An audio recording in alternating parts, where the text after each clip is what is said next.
Assalamualaikum warahmatullahi wabarakatuh. Perkenalkan, nama saya Muhammad Faita Kiansyah dari kelas 12 IPA 1 SMA Negeri 3 Depok. Pertama-tama yang saya hormati Ibu Rina Herina MPD selaku Guru Sejarah Indonesia, yang saya hormati Ibu Nurmawan Warpaung MPD selaku Guru Bahasa Indonesia, dan yang saya hormati Bapak Kujang Koswara SPD selaku Guru PPKN. Kali ini saya ingin menyampaikan presentasi yang berjudul Sikap yang harus dikembangkan pelajar Indonesia agar keutuhan NKRI tetap terjaga, sebagai kolaborasi sejarah Indonesia, Bahasa Indonesia, dan PPKN. Pada bagian pertama tentang kronologi tampilnya PKI di panggung politik Indonesia, saya akan menjelaskan momen-momen yang terjadi pada PKI dari tahun 1955 hingga 1965. Sebelum pemilihan 1955, PKI disukai Soekarno untuk rencana demokrasi terpimpin dan merupakan pendukung aktif Soekarno. Pada pemilu 1955, PKI menempati peringkat keempat dengan 16% dari keseluruhan suara. Pada Juni 1956, PKI menerbitkan majalah yang awalnya bernama PKI dan DPR, namanya berubah menjadi PKI dan Perwakilan setelah Pemilu Dewan Perwakilan Daerah tahun 1957. Pada 1957, banyak momen bagi PKI yang terjadi. Di bulan Juli, tengah PKI diserang oleh granat. September, Masyumi secara terbuka menuntut PKI supaya dilarang. Desember, serikat-serikat buruh mulai menguasai perusahaan milik Belanda. Pada 15 Februari 1958, telah terbentuk Pemerintahan Revolusioner Republik Indonesia (PRRI). Pemerintahan ini segera menangkap ribuan kader PKI di wilayah-wilayah yang berada di bawah kontrol mereka. PKI mendukung upaya Soekarno untuk memadamkan gerakan ini, termasuk pemberlakuan undang-undang darurat. Pada 1959, militer berusaha menghalangi diselenggarakannya Kongres PKI. Namun Kongres ini berlangsung sesuai dengan jadwal dan Presiden Soekarno sendiri memberi angin segar pada komunis dalam sambutannya. Pada 1960, Soekarno melancarkan slogan Nasakom, merupakan singkatan dari nasionalisme, agama, dan komunisme. Dengan demikian, peranan PKI sebagai mitra dalam politik Soekarno dilembagakan. Pada bulan Maret 1962, PKI bergabung dengan pemerintah. Para pemimpin PKI, Aidit dan Nyoto, diangkat menjadi pemerintah penasihat. Pada bulan April, PKI menyelenggarakan kongres partainya. Pada 1963, pemerintah Indonesia, Malaysia, Indonesia, dan Filipina terlibat dalam pembahasan tentang pertikaian wilayah, kemungkinan tentang pembentukan sebuah konfederasi Mafilindo. Pada Januari 1964, PKI mulai menyita properti Inggris yang dimiliki perusahaan Inggris di Indonesia. Di tahun 1965, pada 30 September, Pemuda Rakyat dan Gerwani, kedua organisasi PKI terkait, menggelar unjuk rasa massal di Jakarta, serta malam 30 September dan 1 Oktober, 6 jenderal senior Indonesia dibunuh dan mayat mereka dibuang ke sumur. Pembunuhan para jenderal ini diumumkan keesokan harinya, dan yang kita kenal sebagai G30 SPKI. Bagian berikutnya, usaha-usaha yang PKI lakukan untuk menarik simpati rakyat Indonesia. Dan berikut adalah beberapa kegiatan yang dilaksanakan oleh PKI untuk memikat hati masyarakat. Pertama, sebelum menjadi partai terlarang, PKI mengusung citra sebagai partai rakyat. Di berbagai daerah, PKI mencetakkan penangkang kegelisahan masyarakat. Program partai berlambang palu arit ini secara umum ditunjukkan untuk meninggikan harkat hidup wong cilik. Kedua, saat terjadi bencana kelaparan di Gunung Kidul, Jawa Tengah pada pertengahan 1950, di daerah itu banyak orang makan singkong karena tanah Gunung Kidul tidak cukup baik untuk tumbuhan padi. PKI segera meresponnya dengan membuat program penanaman singkong. Ketiga, salah satu program PKI adalah Berita Harian Rakyat, 25 Juli 1957, yang menggarap isu kesenian kesehatan, program pengembangan kesenian daerah ludruk, dan pengembangan air bersih. Keempat, di beberapa daerah basis Masyumi, PKI memancing simpati dengan menyikapi gerakan Darul Islam atau DI yang merasakan petani di Aceh dan Jawa Barat. PKI menyerukan penyitaan tanah milik para pengikut Darul Islam. Kelima, aksi sosial PKI bahkan tidak pandang bulu. Kader PKI secara terang-terangan membantu Muhammadiyah dengan membangun sarana publik seperti rumah bersalin dan balai kesejahteraan ibu dan anak. Hal ini dilakukan sebagai tanda terima kasih pada kader yang pernah mengenyam pendidikan di dasar di Muhammadiyah di kota itu.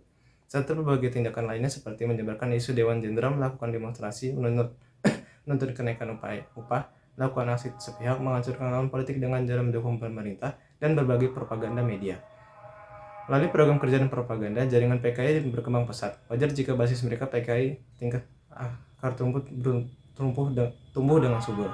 Selanjutnya, latar belakang terjadinya peristiwa gerakan 30 SPKI.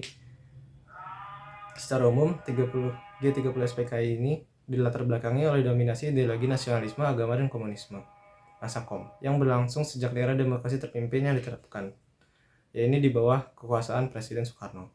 Beberapa Hal ini yang menyebabkan mencuat gerakan yang menewaskan para jenderal ini adalah ketidakharmonisan hubungan anggota TNI dan juga PKI. Selain itu, desas-desus kesehatan Presiden Soekarno. Selain karena itu, ada juga faktor lain yang membuat mereka melakukan pemberontakan itu, yakni Angkatan Darat menolak pembentukan Angkatan Kelima. Yang kedua, Angkatan Darat menolak nasakomisasi karena ajaran ini dianggap hanya menguntungkan kedudukan PKI untuk yang kesekian kalinya. Dan yang ketiga, Angkatan Darat menolak poros Jakarta-Peking dan konfrontasi dengan Malaysia. Hal ini merupakan suatu langkah yang bijak menyangkut adanya poros Jakarta-Peking dan konfrontasi dengan Malaysia hanya akan membantu Cina meloloskan semangat revolusi komunisnya di Asia Tenggara dan akan merusak hubungan baik dengan negara-negara tetangga. Bagian berikutnya membahas akibat peristiwa G30 SPKI bagi kehidupan bangsa dan bernegara di Indonesia.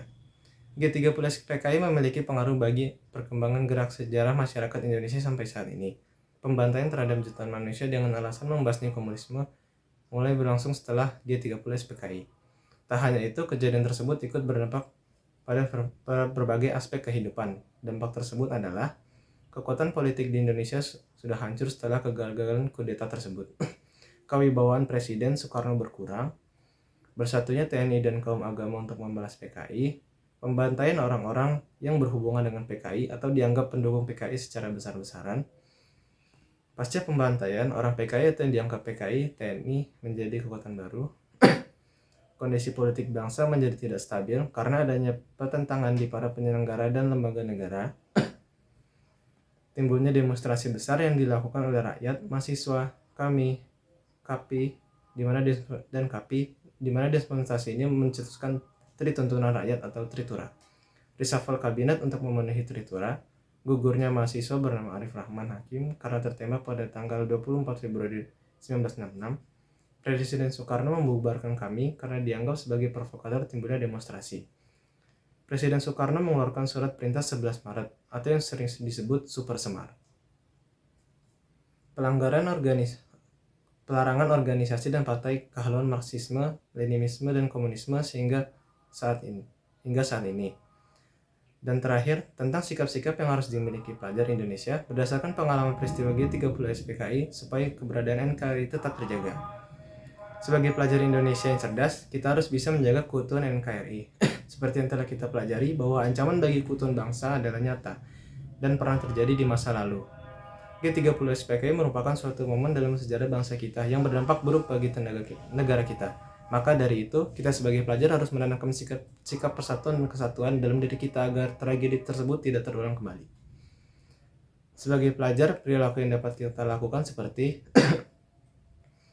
menghindari sikap dan perilaku yang mencemarkan nama baik sekolah dan keluarga, menyayangi dan saling menghormati antar teman, guru, dan semua karyawan sekolah, bergaul dengan sesama teman tanpa saling mengejek suku, agama, ras, dan golongan, tidak membeda-bedakan perlakuan pada teman karena suku, agama, ras, dan golongan, mengikuti upacara bendera di sekolah dengan tertib, menjaga dan tidak membuang sampah sembarangan, berusaha menghasilkan prestasi yang membanggakan diri sendiri, keluarga, dan bangsa Indonesia, baik tingkat nasional maupun internasional. Meningkatkan kreativitas dan berarti menciptakan inovasi untuk memajukan bangsa Indonesia, memperluas pergaulan dengan teman-teman baru dari berbagai daerah, menumbuhkan sikap cinta tanah air di tengah masyarakat dengan belajar mengetahui, memelihara kekayaan alam dan budaya kita. Dan itulah sampai di sini yang bisa saya sampaikan.